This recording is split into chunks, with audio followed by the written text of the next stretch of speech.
এটা পূরণ করা অসম্ভব কিছু নয়। কিন্তু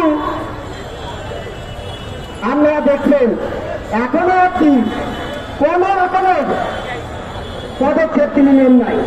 আরো দুঃখের সঙ্গে বলতে হয়, তিনি বলেছিলেন ৯-১০ তারিখে পুলিশ প্রশাসন ক্ষমতায় ছিলেন না, এখন ক্ষমতায় আসছেন, এটা বলেছিলেন। আবারও বলি স্পষ্টভাবে, আমাদের উপদেষ্টা ছোট ভাই, বড় ভাই, ছোট ভাই বলবো, নাইক ভাই এবং আসিফ ভাই।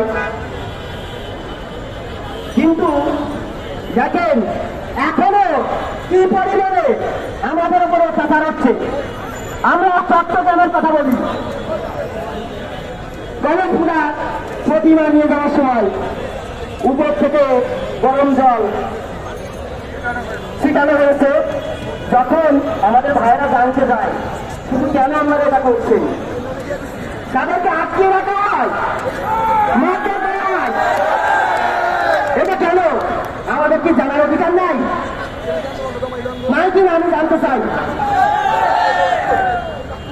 পাশাপাশি অনেক দুঃখের সাথে বলতে চাই, আমাদের মা বোনরা নিরাপদে নাই, তারা সাঁতার সুকুন নিয়ে রাস্তায় বেরোতে পারে না। দেখেন অত্যন্ত দুঃখ ভারাক্রান্ত মন নিয়ে বলছি। আমি প্রথমে বলবো, কোন ধর্মকে নিয়ে বাজে মন্তব্য করার ক্ষমতা কারণ নাই। কৃষ্ণমন্ডল সে খারাপ মন্তব্য করেছে, আমরা কঠিন থেকে কঠিন শাস্তি চাই। কিন্তু আইন প্রশাসনের সামনে এভাবে কেন তাকে পিছিয়ে হত্যার চেষ্টা করা হলো? আমরা যখন একটা টিমকে